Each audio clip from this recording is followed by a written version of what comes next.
दरम्यान सुप्रिया सुळे यांनी सुद्धा शुभेच्छा दिलेल्या आहेत। प्रिय बाबा, तुम्ही आम्हा सर्वांसाठी अक्षय ऊर्जेचा अखंड स्रोत आहात असं सुप्रिया सुळे यांनी म्हटलेले आहेत। त्याचबरोबर तुम्ही दाखवलेल्या लोककल्याणाच्या वाटेवरून चालण्याचा प्रयत्न करू असं म्हणत सुप्रिया सुळेंकडून शरद पवारांना वाढदिवसाच्या शुभेच्छा देण्यात आलेल्या आहेत।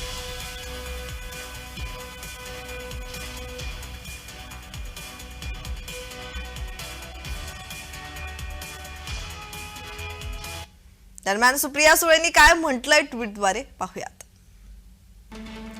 सुप्रिया सुळे म्हणतात, प्रिय बाबा, तुम्ही आम्हा सर्वांसाठी अक्षय ऊर्जेचा अखंड स्रोत आहात। एखाद्या अविचल दीपस्तंभाप्रमाणे तुम्ही आम्हाला मार्ग दाखवित असता। त्याचबरोबर तुम्ही दाखवून दिलेल्या लोककल्याणाच्या वाटेवरून चालण्याचा आम्ही सतत प्रयत्न करत आहोत असं सुप्रिया सुळे म्हणाल्या। तुम्हाला वाढदिवसाच्या निमित्तानं दीर्घायुष्य लाभो ही ईश्वरचरणी प्रार्थना करते असंही सुप्रिया सुळे म्हणाल्या।